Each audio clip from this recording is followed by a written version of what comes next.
कामचोर बहू। कांता बहन की दो बहुएं थी, बड़ी कल्पना और छोटी प्रिया। कल्पना का जैसा नाम वैसा ही काम। सारा दिन कल्पनाओं में रहती, ना कोई काम करती ना कोई धाम। अरे कल्पना बहू, जरा अच्छी सी चटनी पीस दे, आज कुछ मजेदार खाने का मन है। पेट में जलन हो जाएगी माँ जी बुढ़ापे में, और वैसे भी मेरा काम करने का वक्त शाम का है, आप प्रिया को ही बोल दो। इतना कहकर कल्पना वहां से चली जाती है। कांता कल्पना के ऐसे रवैये से काफी परेशान रहती हैं। मैं बना देती हूँ माँ चटनी, ऐसा बोलकर प्रिया माँ को चटनी बनाकर प्लेट में खाने को देती है कि तभी वहाँ कल्पना आ जाती है। अरे वाह चटनी, जरा चक्कर तो देखो, बड़े दिन हो गए। अरे नहीं बहू, तू तो रहने ही दे चटनी खाना, पेट में जलन हो जाएगी। इतना कहकर कांता और प्रिया दोनों हंसने लगते हैं। कल्पना सारा दिन या तो मोबाइल में यूट्यूब देखती या फिर सोती रहती। उसका कमरा भी बिखरा और गंदा रहता। एक दिन कल्पना का पति अशोक उससे कहता है, अरे कल्पना, जानवर भी उस जगह को साफ कर लेता है जहाँ वो बैठता है, तुम तो इंसान हो, कैसे इतने गंदे कमरे में रह लेती हो? देखो सारा सामान यहाँ वहाँ बिखरा पड़ा है। ज्यादा अपनी माँ का बोल ना बोलो। हाँ, कमरा तुम्हारा भी तो है, गंदा लग रहा है तो साफ कर लो। पता नहीं तुम्हारे साथ मैं कैसे जिंदगी बिताऊंगा। इतना कहकर अशोक वहां से चला जाता है। कल्पना बस खाना खाने कमरे से बाहर आती और फिर से कमरे में चली जाती। इससे कांता बहन काफी परेशान रहती। एक दिन प्रिया कांता से कहती है, माँ, मैं सारा दिन काम करके थक जाती हूँ, आप कल्पना दीदी से कहिए ना कि सुबह और शाम का काम बांट ले, मैं तो अब सिर्फ एक वक्त का ही काम करूंगी। हाँ। अरे तू वो भी ना करना, एक बहू तो कामचोर थी ही, दूसरी भी आ गई काम ना करने के बहाने लेकर। तभी वहाँ प्रिया का पति रमेश आ जाता है। माँ, मैं देख रहा हूँ भाभी कोई काम नहीं करती, प्रिया सारा दिन घर और रसोई का काम करती है, अब कुछ करो ना माँ। कांता मन में कुछ सोचती है और कल्पना के पास जाती है। कल्पना फोन पर मेकअप करना देख रही होती है। कल्पना, तुम सारा दिन बस मोबाइल देखती हो, घर का कोई काम भी कर लिया करो।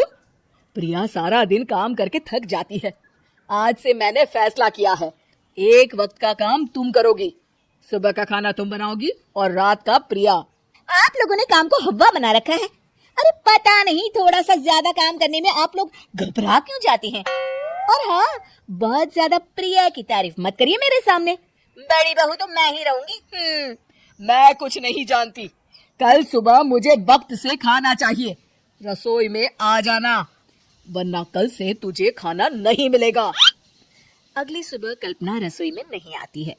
वो देर से सोकर उठती है और बाहर आकर कहती है, अरे भूख लगी है, आज खाने में क्या है?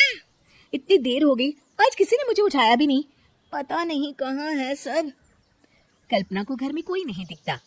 वो रसोई की तरफ जाती है जहाँ बड़ा सा ताला लगा होता है।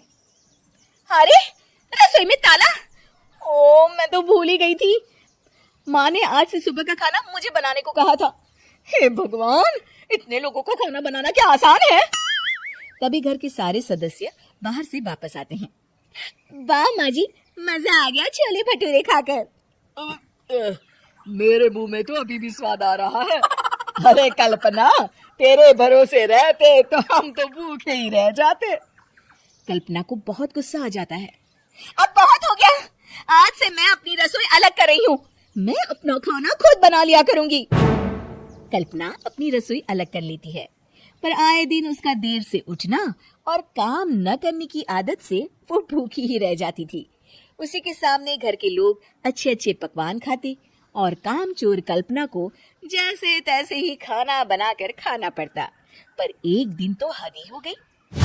माँ, दीदी आज सुबह से कमरे से बाहर नहीं निकली, हमें जाकर देखना चाहिए। सो रही होगी कामचोर कहीं की, पर तुम कहती हो तो चलो देख लेते हैं उसे। कल्पना कमरे में पेट पकड़कर बैठी होती है। हाय मेरा दर्द, पेट दर्द के मारे मर रही हूँ मैं।